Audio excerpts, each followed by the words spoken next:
Can you hear me? Yes, we can hear you, Doc. Though a bit of, we're losing you. Hello. Hello. Hello, hello. You can hear me, please. We can hear you, Dr. Continue. So as I was saying that asthma is a common condition and it is a special type of allergy. So these two conditions that you would like me to discuss about are quite intimately intertwined.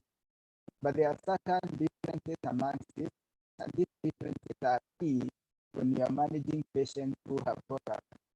So it is important that even as we go along, keep in mind that asthma is a special type of allergy and the management will be slightly different.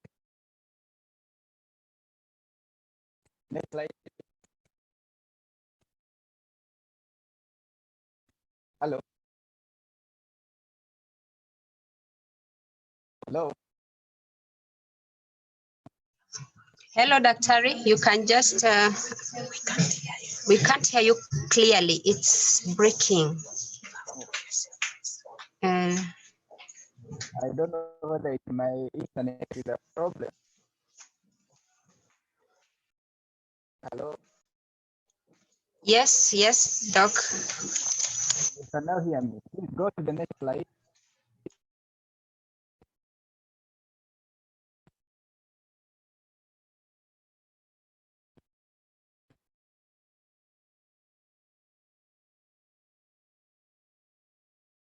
So let me go on talking.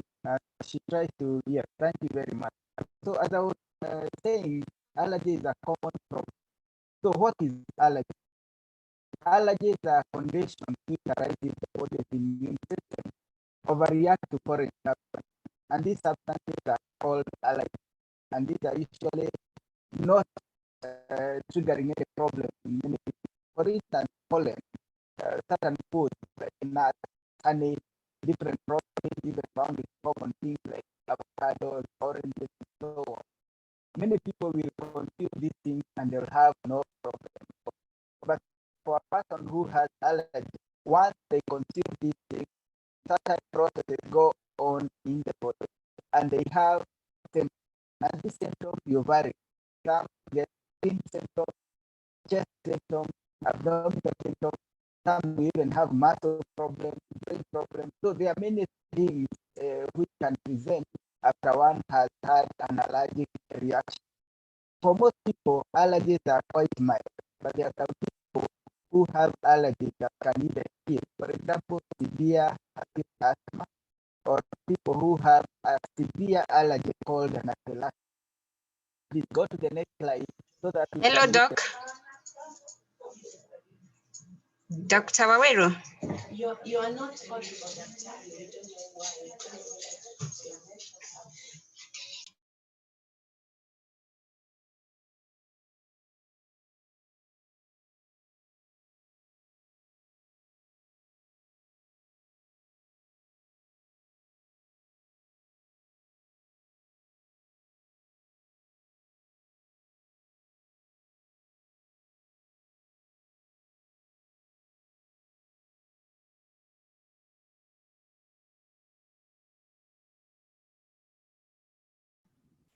Can you hear me now?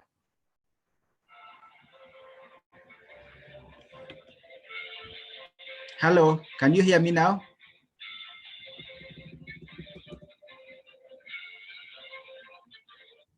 Hello, can you hear me now? We can hear you, Dr. I am okay. Excellent, excellent. Thank you. And I'm sorry for those problems. So just a brief recap for those who did not hear. Allergies are when the body reacts excessively to things that other people ignore. And these allergies are common conditions. So if we look at how frequent these problems are, please go to the next slide.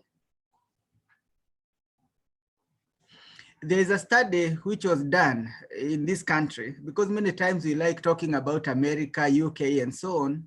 So there's a group of people who did a study in 1995, and they repeated it again in the year 2001. This study was called the Isaac study. And what they wanted to do is to establish how frequent are allergies and how frequent is asthma in our Kenyan population. And what they found was that they actually looked at children who are in primary school between the age of 10 and 15.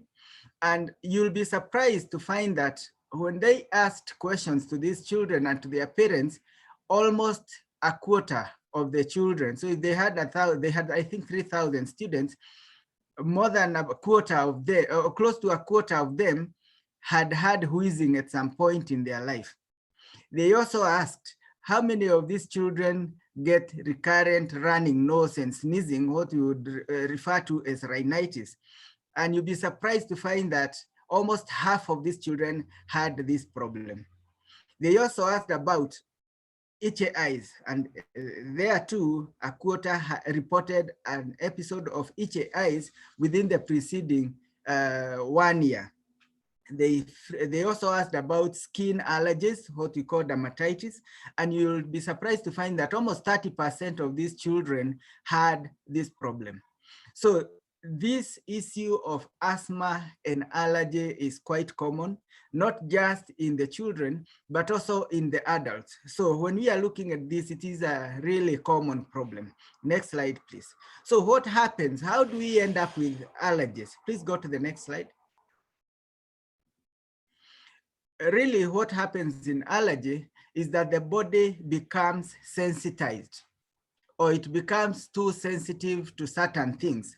So if I may use this cartoon to explain, the first thing that happens is that we come in contact with a certain thing, whether it is environmental or in food, and this substance, which we call an allergen, in this case we use pollen.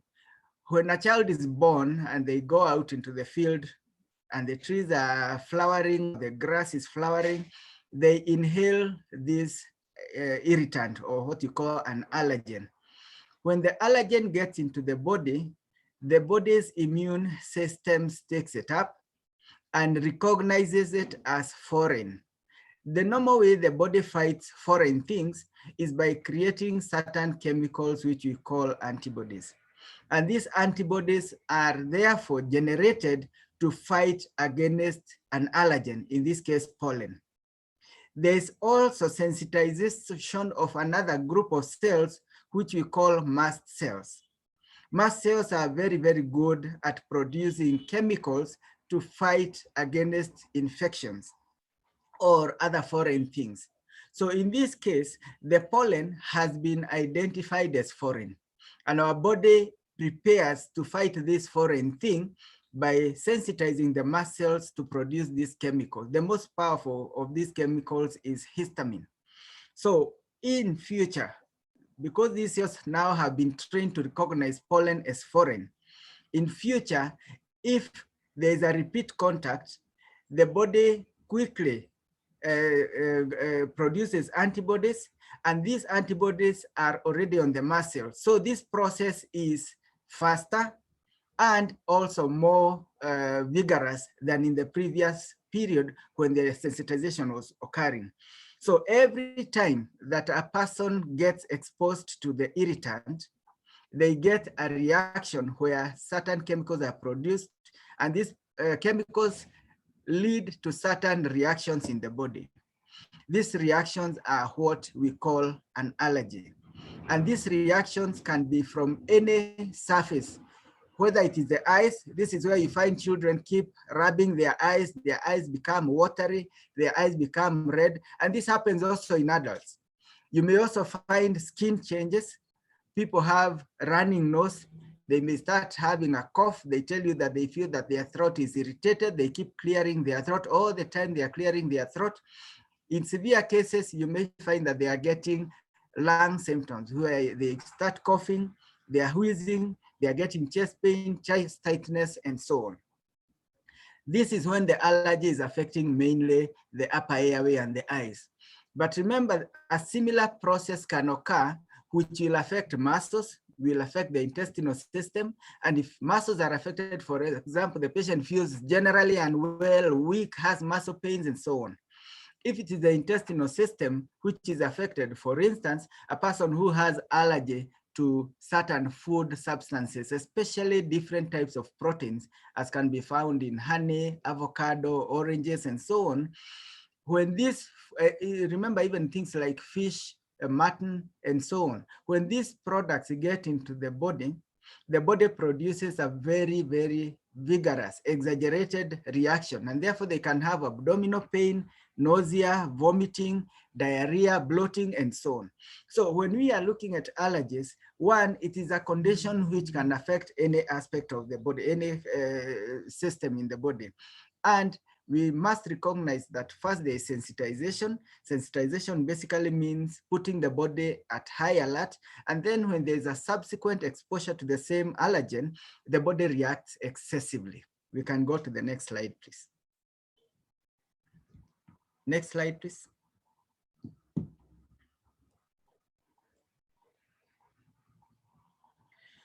Now, when we have, so how many types of allergies do we have? Allergies have been studied and have been divided into 4 main groups. And these main groups are mediated by different processes within the body. In the first group, which we call type 1, it is a reaction which is mediated by the chemicals that are called antibodies. And there's a specific family of antibodies which we call immunoglobulin E. Now, this immunoglobulin causes very, very rapid reaction. And the conditions which we find are such as asthma, which you'll discuss about later, hives, which is basically swelling of the skin, and the skin is itchy, it can be hot, and people can even have pain. And in severe forms, the skin can also break. Then food allergies are also mediated through the immunoglobulin E, and eczema, which is a skin condition. And I'll show you a picture of eczema later on in this presentation. The condition called anaphylaxis is a severe form of allergy. And what happens in anaphylaxis is that the patient quickly gets very severe difficulty in breathing. The blood vessels dilate, and therefore they have a drop in blood pressure, and this can be life-threatening. And when one has had anaphylaxis, one needs to be very, very fast sorted out by being given certain medication as well as resuscitation. So anaphylaxis is a severe form, a life-threatening form of allergies. The second type is what we call immunoglobulin G mediated cytotoxicity. This frequently we see in hospitals where a person is given a certain blood transfusion, and they develop breakdown of cells as well as a severe allergy of the whole body, because you can imagine blood is flowing everywhere. And this is also in some cases life-threatening. The good thing is that most of it happens in hospitals. When people are getting transfusions, we are able to recognize it early and manage it. The third type is called an immune complex mediated hypersensitivity, also a serious type of allergy, mainly affecting internal organs such as the kidney. And some people also get blood vessel diseases, and some of these blood vessel diseases can be so severe as to cause death of tissue. And also conditions such as rheumatoid arthritis, which is a joint disease, can result from this. Finally, we have what we call cell-mediated hypersensitivity or cell-mediated allergies, and this mainly occurs on the skin. And this is where people use certain things as metals. You find a person has worn a particular chain and they get a skin reaction. That is usually a skin-mediated hypersensitivity.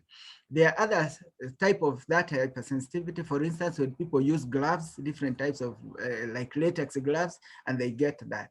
Now, in the hospital setting, we find this also in people who have received different types of grafts. For example, kidney grafts or kidney transplants. And therefore, to prevent this, there are certain medicines which you use to help prevent this kind of reaction, which can lead to loss of that kidney which has been grafted. So allergies can be simple, and allergies can also be quite severe or serious diseases. Please go to the next slide.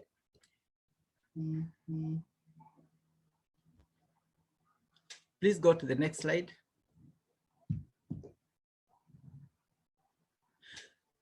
Oh, I'm so sorry. This has come out not so clear, but I'll try to tell you about it. So the types of allergies, one back, please.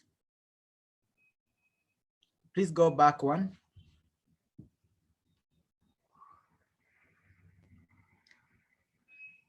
Yeah, thank you. This is not very nice, but I also wanted to highlight how these allergens get into our systems. And there are different types of ways. One is when we come in contact on the skin with different things. For example, the stinging nettle, you touch it and your skin becomes itchy, you develop hives. Latex gloves, especially those of us who are using this either in the kitchen or in hospitals. And also when we have animals in our compounds or things like cats, when we come in contact with this, they can trigger a skin reaction or an allergy.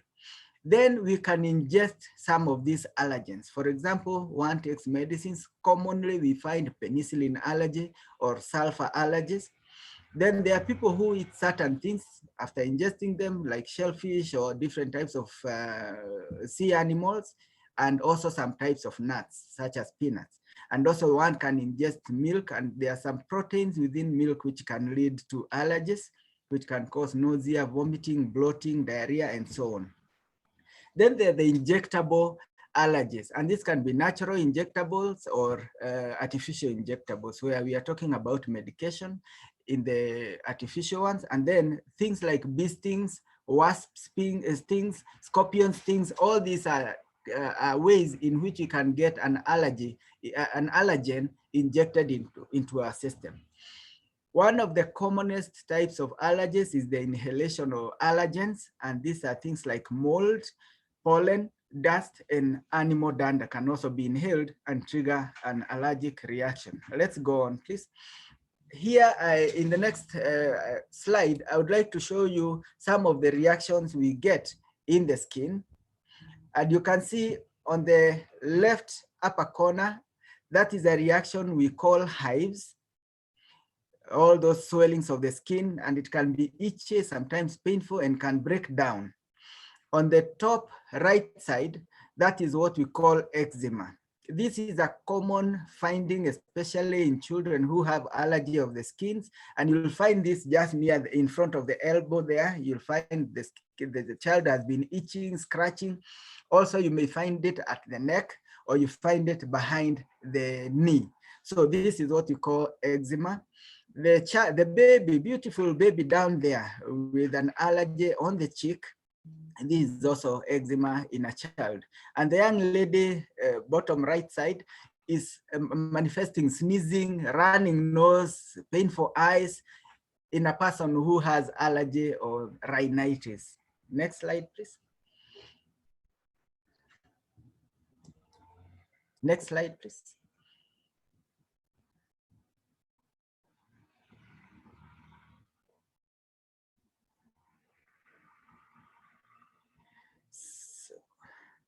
So how do we diagnose allergies? One back. So the way we diagnose allergies, the one slide back, please. The key thing is taking a history. And this history is important because it tells you what could be the likely cause of the allergy. It can also tell you how frequently this person gets the allergy. And you may also be able to distinguish when the person gets allergies. For example, some people will tell you, whenever I go to the coast, I get allergies. Immediately you start thinking, could it be those foods that this person is meeting at the coast? Could it be the environment there, things like excessive sunshine? Because sunshine also can cause allergy. Could it be the water? Could it? So when you take a history, you're able to tell what could be causing the problem. The importance of assessing severity is because this will help you determine the type of intervention the patient needs. For instance, if one gets just a running nose, then that's a person you can comfortably give medicines to take at home. If it is occurring very, very rarely, they can even use the medicines as and when necessary. On the other side, if the person got an allergic reaction and they lost consciousness, they had low blood pressure, this is a person who will need lots of education. You will even give them medicines to use at home, including injectables. For example, there are people who get conditions where they need to give themselves an injection of adrenaline so that they can have easy breathing and their heart rhythm can be stabilized, the blood pressure can be stabilized. After taking a good history, you have to examine all the systems in the person. As we have discussed before, different systems can be affected by allergy. And the importance of doing this is to be able to tell what kind of interventions you need. For instance, if it's just the skin that is affected and it is a mild one, that's a person who can use a topical medication. However, if the person is getting intestinal problems, they're getting muscle problems, you may consider using ingested medication, tablets or injections, so that you can bring them under control and then maintain them on oral medication. Of particular interest is the intestinal system, the skin, the musculoskeletal system, the ear, nose, and throat, the respiratory system, and the cardiovascular system. We must ask about all these systems because it helps us determine the plan of care. After doing the taking the history and identifying the possible causes of the allergy, then we can do a few tests. Do we do tests in everyone? Not really. We only do tests in people in whom we think the tests will bring a difference in management. For example, in children, if they are having allergies with certain foods, it is important to identify what foods that could be, because by identifying what foods that could be and eliminating those foods from the appetite, you may find the child's condition resolves. And so long as they keep away from those foods, the problem may not recur. Secondly, by identifying the type of problem, food or allergen that is causing trouble, for instance, let's say if it is food, there's a process we call desensitization. Desensitization is where we give certain, the allergen in incremental doses. The idea being to try and make the person less sensitive to those foods. So if one is able to identify the type of allergen that is causing trouble, one can try desensitization. So the tests that can be done include blood tests. We can do skin prick method. This is where we take different types of allergens in a person's environment and then introduce small amounts into the skin. And because the skin is sensitized to certain things, it will react to those things. And then the skin swelling will tell us what the person is allergic to. And the skin test can be two methods. One is skin prick, which is very superficial, but you can also do intradermal method, which is a bit deeper. We can also do patch tests. Patch tests are tests where we have certain patches, like the one we use to cover wounds. Each of those patches having different allergens. These are applied on the person's skin for a given period of time. And then we assess how much the skin has reacted. And depending on the amount of reaction, then we can say whether the person is allergic to that particular substance on the patch or not. Please, let's go to the next slide.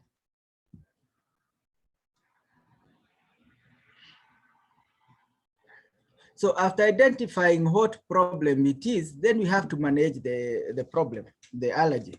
The first thing is, if one is able to avoid the irritant, then the problem is solved. And there are people who will tell you, whenever I eat mutton, I have a problem. So I think the most obvious thing is to advise that person, please avoid mutton. There are other people who will tell you, when I use particular perfumes or particular soaps, or when I visit my parents up country, that's when I get the problem. Then you can advise them that they can avoid visiting the parents, which will not be very nice. Or when they plan to go up country, they carry with them medicines which they can use to mitigate the problems. So which medicines do we use? The commonest and safest are antihistamines, and there are very, very many types.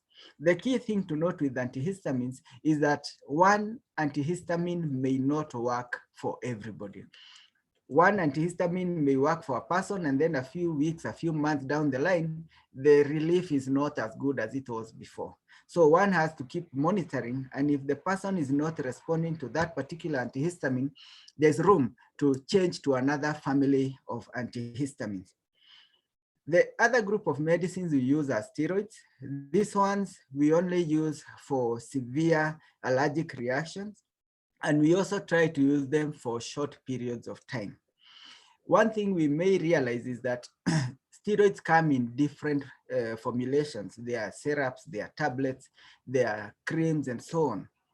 Except in patients who have systemic allergy reactions, we would want to use topical steroids where possible, and to use them for as short a period as brings relief.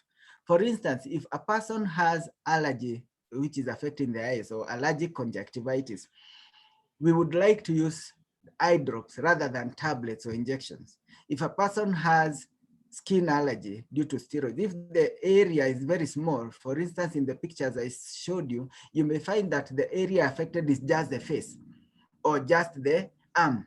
In that case, you may use steroids, but only use them in those areas that are affected.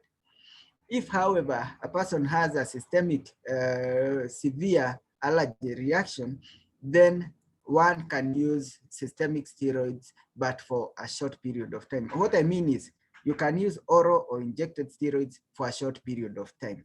But in most instances, we just use topical or steroids which we apply on the surface that is affected, and we try to use that as sparingly as possible and for a short period as possible.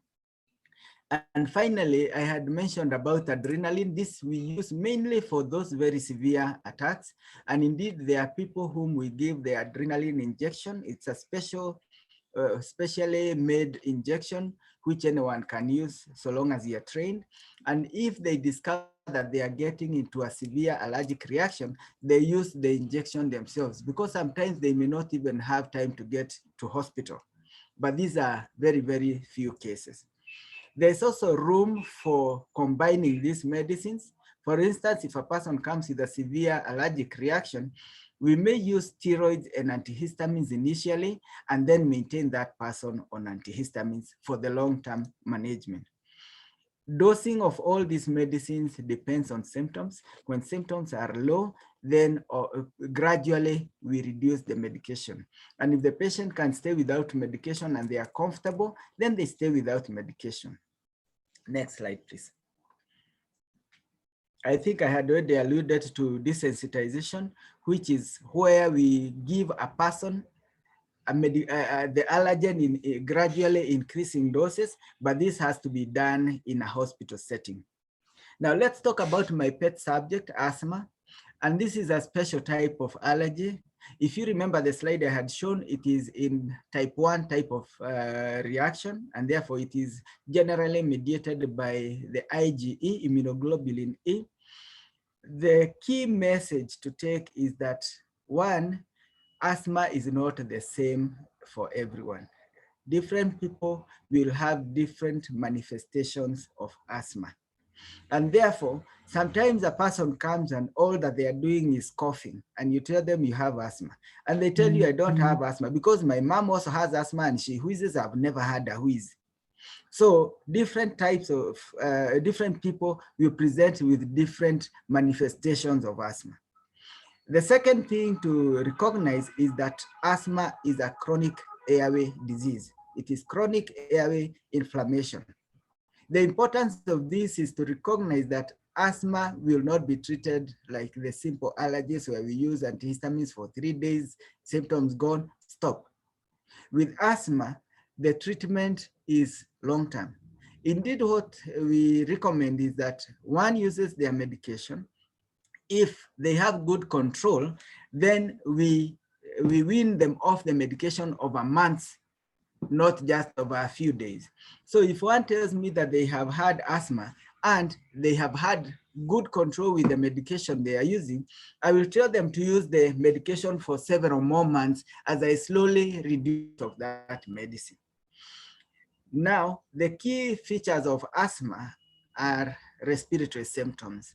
Not everybody will have all these symptoms, and different people will have different different types of these symptoms at different times. So cough, wheezing, shortness of breath, chest tightness, chest pain, all these are manifestations of asthma. The key thing with this is that they vary over time. So you may find in January, I was coughing once a week. Then by June, because it's cooler, I am coughing every night. And then come December, I am not coughing at all. So they keep varying over time. And they also, the combinations vary over time. For instance, you may find a person who is only coughing when they were young children. When they reach the teenage, they are coughing and wheezing. When they're adults, they do not even wheeze, but they have shortness of breath and chest tightness. So over time, these things are varying. The key thing that we do as physicians to diagnose asthma is to demonstrate variable expiratory airflow limitation. What this means is that we do certain tests to confirm that the amount of air that a person is breathing out is less than a similar person with similar age, similar gender, similar build, similar race would blow quickly over 1 second. So what you find that a person with asthma is able to blow out less than a person who does not have asthma. Next slide, please.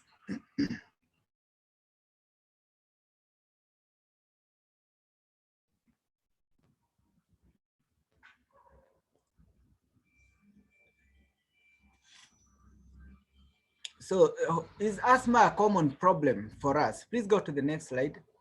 There's that slide which I had spoken about, the Isaac study. And you'll find that the symptoms were very, very common. In fact, like wheezing was found in a quarter of the children who were tested. So yes, asthma is very, very common. The only thing is that many of us are in denial, not just the patients, but even the physicians. You'll find physicians and other doctors calling you come with a cough, you are wheezing, and they'll call it bronchitis for 10 years. Every time you go, it's bronchitis. They give you an antibiotic, they give you antihistamines, but they don't want to recognize it, or they don't want to scare you by telling you you have asthma. Now, we also find that in our circumstances, there are lots of environmental pollutants which can trigger asthma in many of us. For instance, the Kenya Demographic Health Survey of 2014 found that 74% of households were using solid fuels. And solid fuels end up producing lots of smoke, which can cause people to have asthma. It is not that the smoke is causing asthma. The smoke is serving as a trigger for asthma. So a person usually is born predisposed to have asthma. And then when they have an environmental trigger, then they can manifest as asthma. Other things that make us more likely to develop asthma is the way we have industries which are spewing lots of chemicals into the air. We have smokers. Many of us keep different types of animals in our houses or in our compounds. Many of us are farmers. So all these things can really trigger asthma in many people. Let's go on to the next slide, please.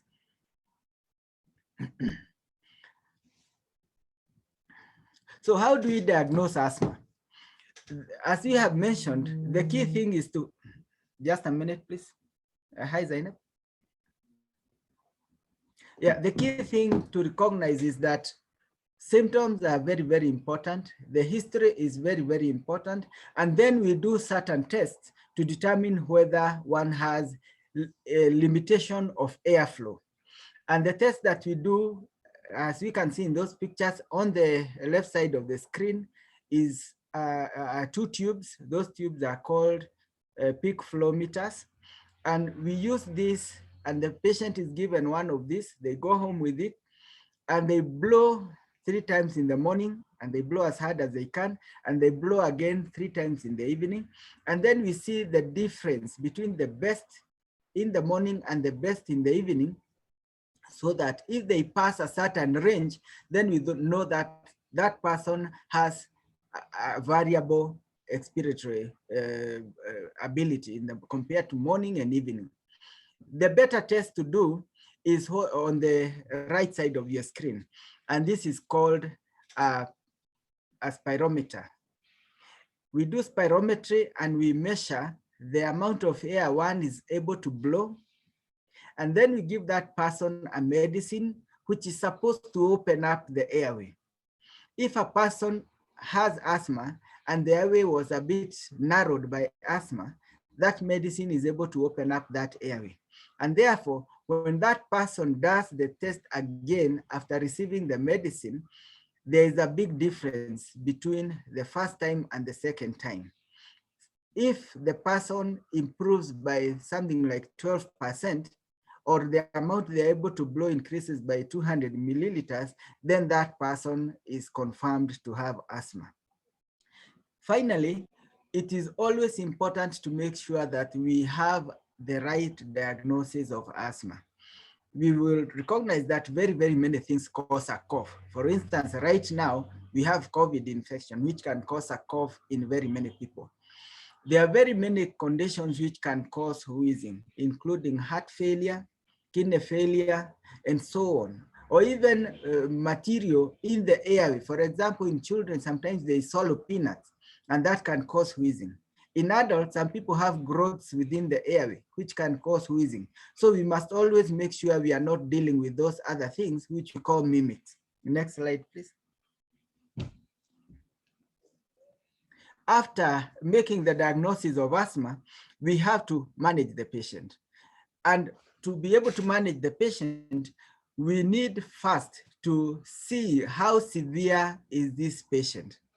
That diagram looks a bit complicated, but I would like you to walk with me. So step one is we assess the asthma. And by assessing asthma, we are confirming the diagnosis as we have discussed. We also must recognize other diseases which may make it difficult for us to control asthma. For example, some people are obese, we need to talk about that. Some people have acidity, needs to be sorted out. Then we discuss with patients how this asthma is affecting their lives and how they would like their lives to be. That is what we call patient preferences and goals. Once we have identified that, we then decide at which step is the patient. If the patient is in step one, and that means the patient gets very rare symptoms, and when they get them, they are very mild, then that patient is said to be in step one. If the patient is getting more than mild symptoms, they go to step two.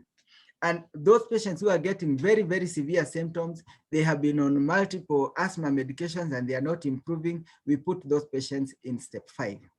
The importance of doing this is because, one, different levels of this disease require different treatments. And you'd like to give patients treatment tailored to their illness severity. So for instance, in a patient who is in step 1, meaning that they are rarely getting symptoms, that's a patient I would give a medication which has a steroid, as well as a medicine which opens up the airway, which they will use as and when required. But for people who now have symptoms more than twice a month, then that person requires medication daily. Remember, by the time you are coughing, a lot of inflammation has gone on in the lungs, and we need to correct that. By the time one who is wheezing, there's a lot of inflammation within the lungs, which one needs to sort out. And that is why they will require their medication on a daily basis. Even if their symptoms don't seem so bad, they need medication on a daily basis because of the underlying problem. Then as we go up, our medications increase. So many patients with asthma will be on daily medication. But as they improve, we will reduce this medication until possibly they are on as needed inhaler medication. The reason we use inhalers rather than other medicines is because the dose of medicine is in the inhaler is very, very small. For instance, if you are talking about a 60 kilogram person, if we were to use oral medicines, we would use like 40 milligrams of prednisolone. But if you're using an inhaler, this person can get away with 200 micrograms, not milligrams, micrograms. So if you compare 200 micrograms and 40 milligrams, which is equivalent to 40,000 micrograms, you can clearly see the amount of difference is huge. That is why we would like people to be on inhalers rather than oral or oral medication like syrups, tablets, or even injections. Next slide, please.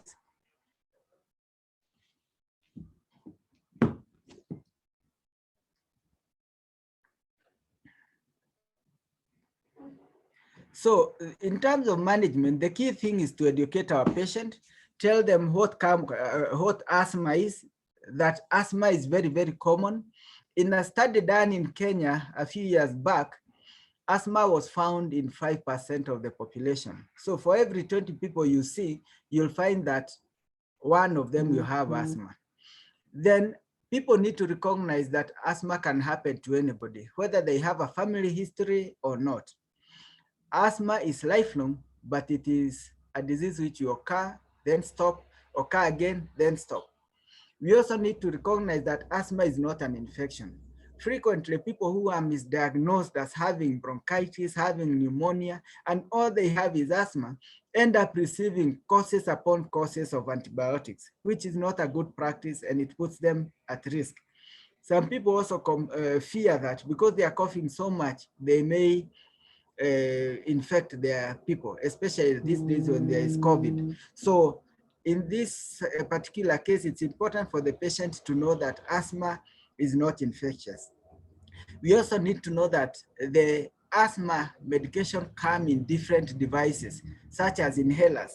And therefore, one of the key things a doctor or a clinician has to do is to educate a patient how to use that device properly. And this must be checked. Let not a patient tell you, oh, I have used an inhaler for 20 years. Sometimes you are so surprised that this person has been on an inhaler for many, many years, but they do not know how to use them. And therefore, their control is very, very poor. The safety of inhalers must be discussed with the patients because they are usually very, very scared about using devices. Indeed, sometimes even medical people are like that. For instance, just this week, I had a nurse from one of the hospitals. She has been using syrups and tablets for a very long time.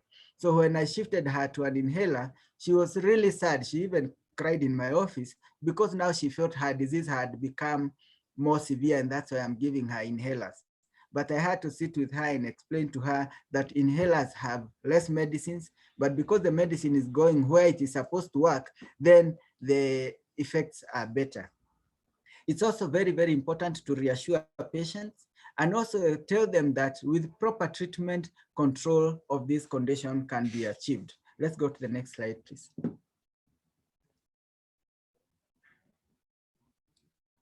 So as we give medication, we've already seen this picture, and the reason I'm showing it again is to emphasize that circle of events that you can see there: the review, response, assess, adjust. What this means is that when we start patients on medication, we have to review them periodically so that we see how well they have responded. After reviewing, we assess them. We see, are they using the inhaler in the right technique? Are they using them all the time as required?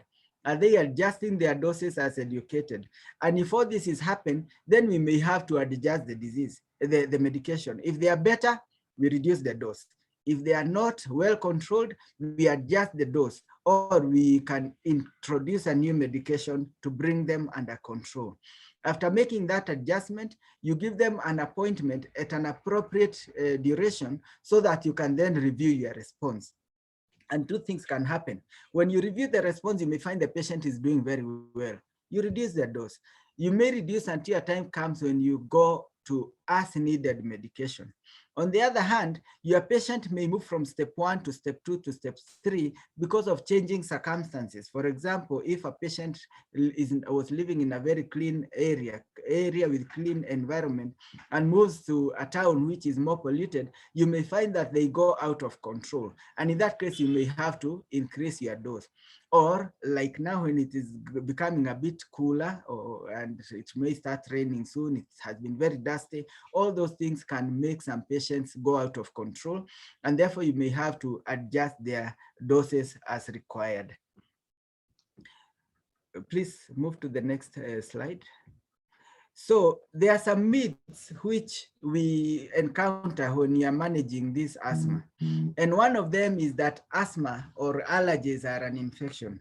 And I hope using this presentation, I have shown you how asthma comes about, how allergies come about, and we do not need to use antibiotics for patients who have asthma or allergies. Number two, some people ask me, can I get asthma and I'm already 60 or I'm already 30 or I'm already 90? Yes, allergies can develop at any time. Asthma can develop at any time. Inhalers do not equate more severe disease. Indeed, inhalers are safer than the other medicines like pills or tablets or syrups. Now, regarding family history, many people believe that if one has no family history of asthma, they cannot develop asthma.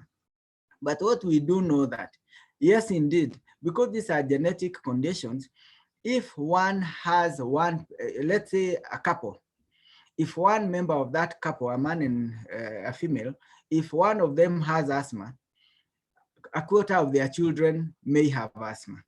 If both of them have asthma, there's a 75% chance that their children will develop asthma. But you can see there's a 25% chance that they may have children who have no asthma at all. But if none of the parents have asthma, there's still a small risk of about 7 to 10% that a person in that family can develop asthma. So the fact that family history is important does not mean that if there's no family history, one cannot develop asthma. Another thing I find very frequently, especially in parents who have small children. Oh, I was told by my doctor, akifikisha 7 years, they will outgrow the disease. Please take it that asthma is a lifelong condition. And the importance of this, you may find a child at age 9 outgrows. I don't like using that word, but their symptoms stop.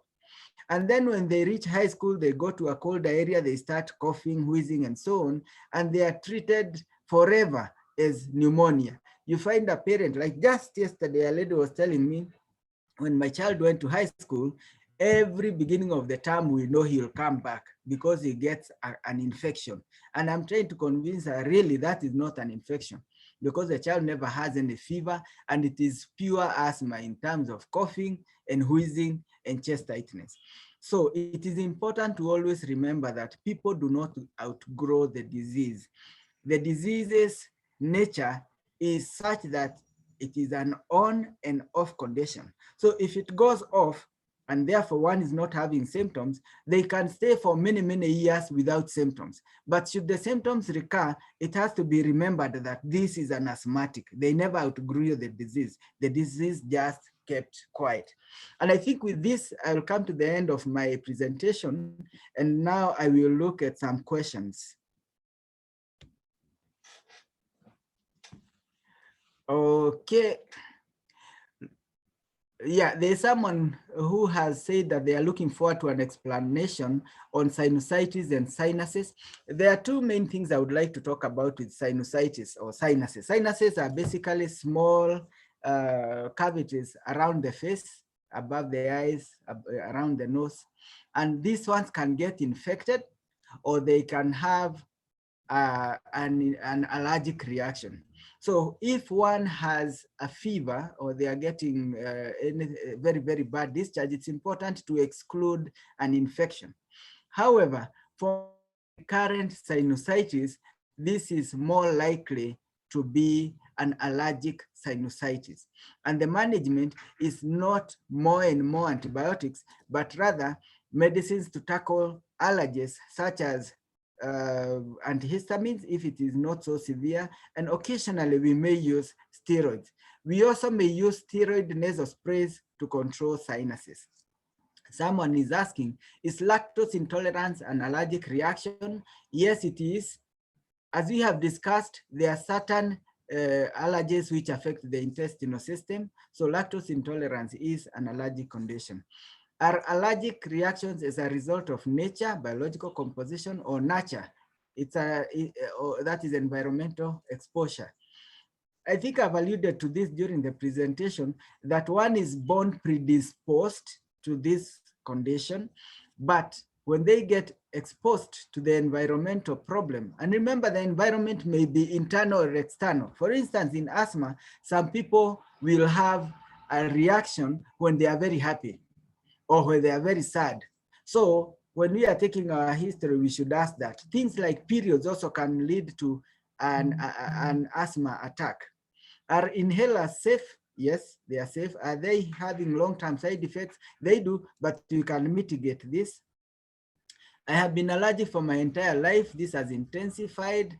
Please organize to come and see me or see a doctor near where you are so that we can treat the asthma properly.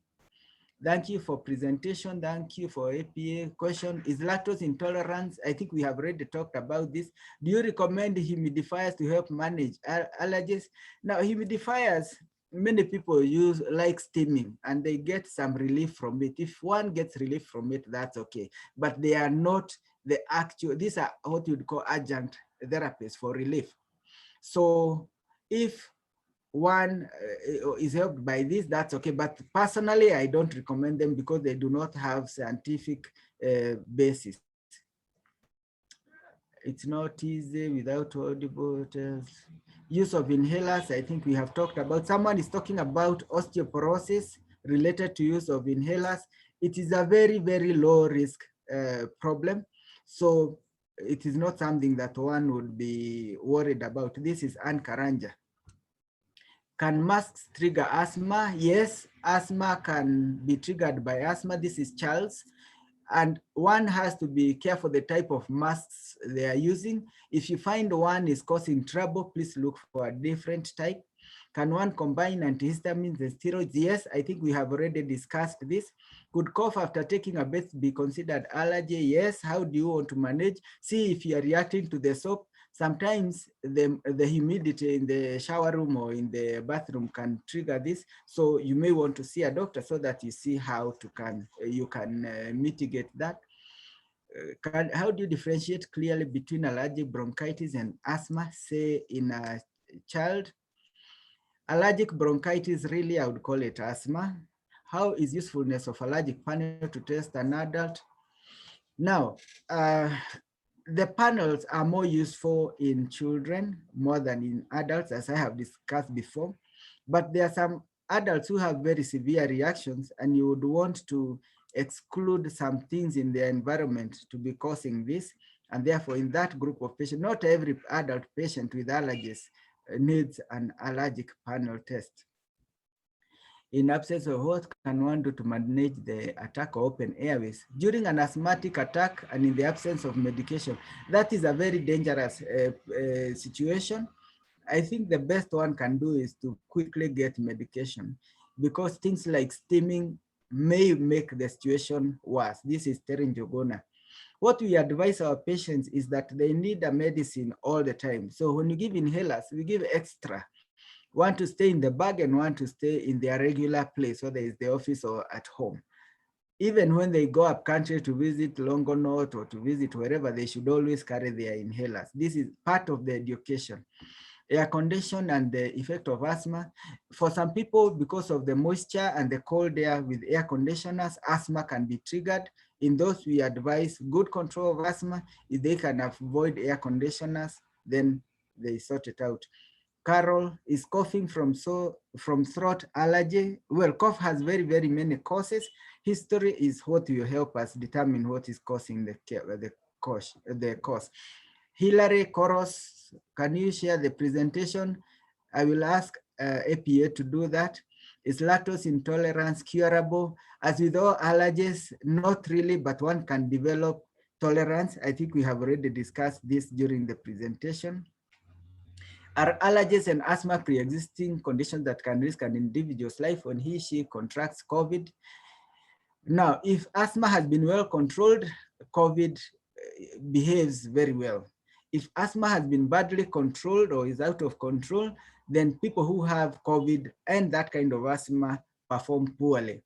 Can one develop asthma at a later stage in life? Yes, it can manifest at any age.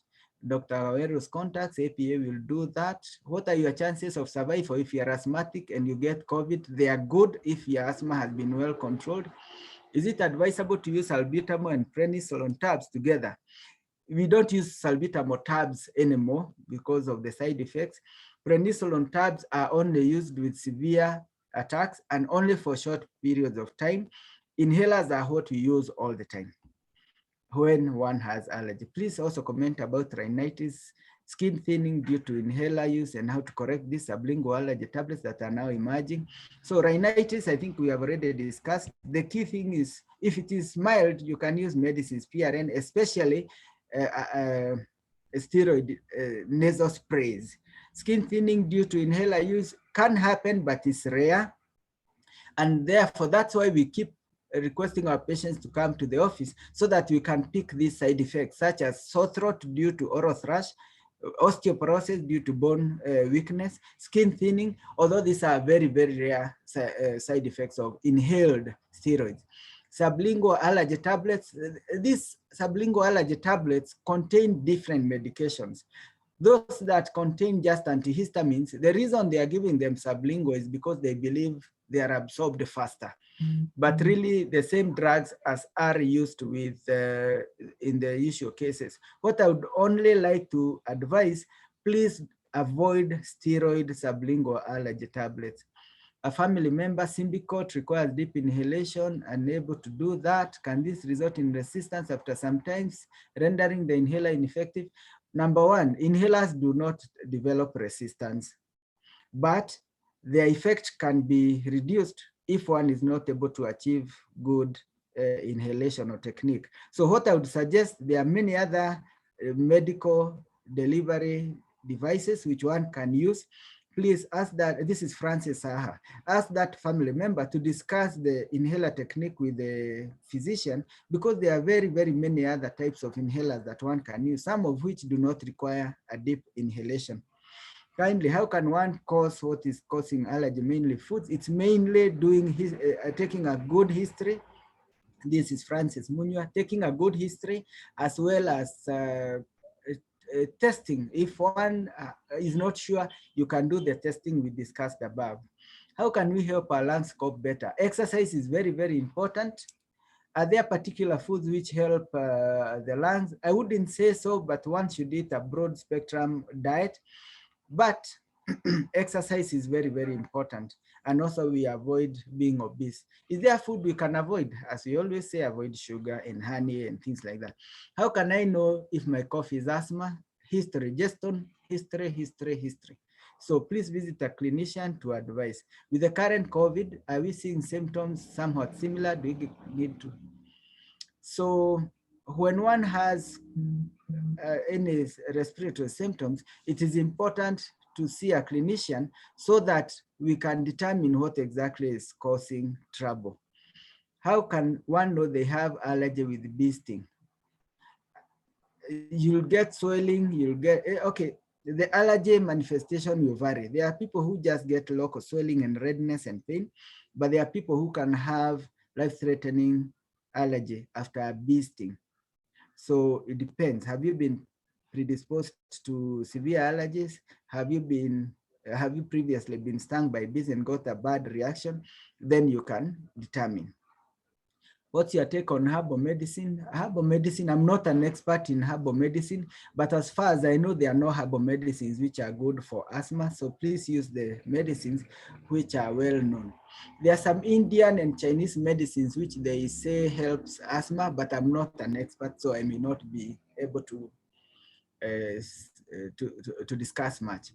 I'm 35, this is Kevin. I sneeze, running nose, need to blow my nose. This may be allergic sinusitis. So it is important that you come and see us so that we sort you out.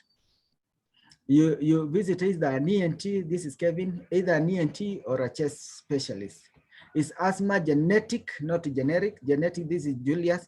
Yes, there is a genetic predisposition, but one needs an environmental trigger for the asthma to manifest. How often should steroid nasal spray be used.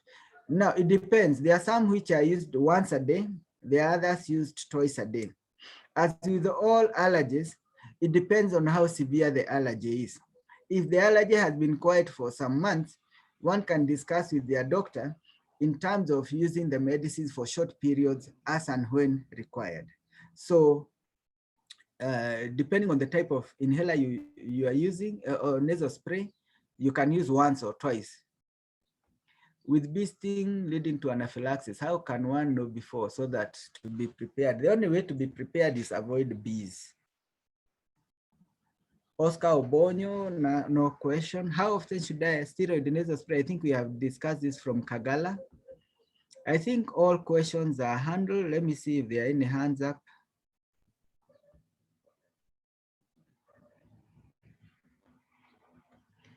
Fine. I think I have finished what I had planned to do. And so I will give it back to the APA team. And thank you very much for your participation. And thank you very much to the APA team.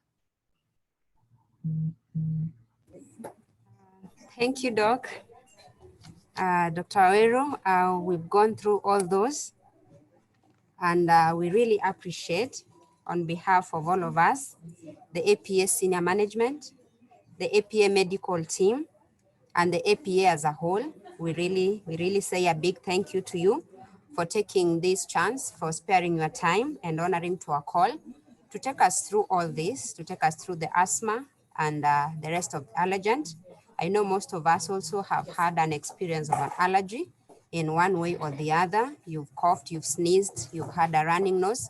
So it has been an honor having you on board, Daktari, and we really thank you so much. It is also my belief that as a take-home message to all of us, it is always prevention is better than cure.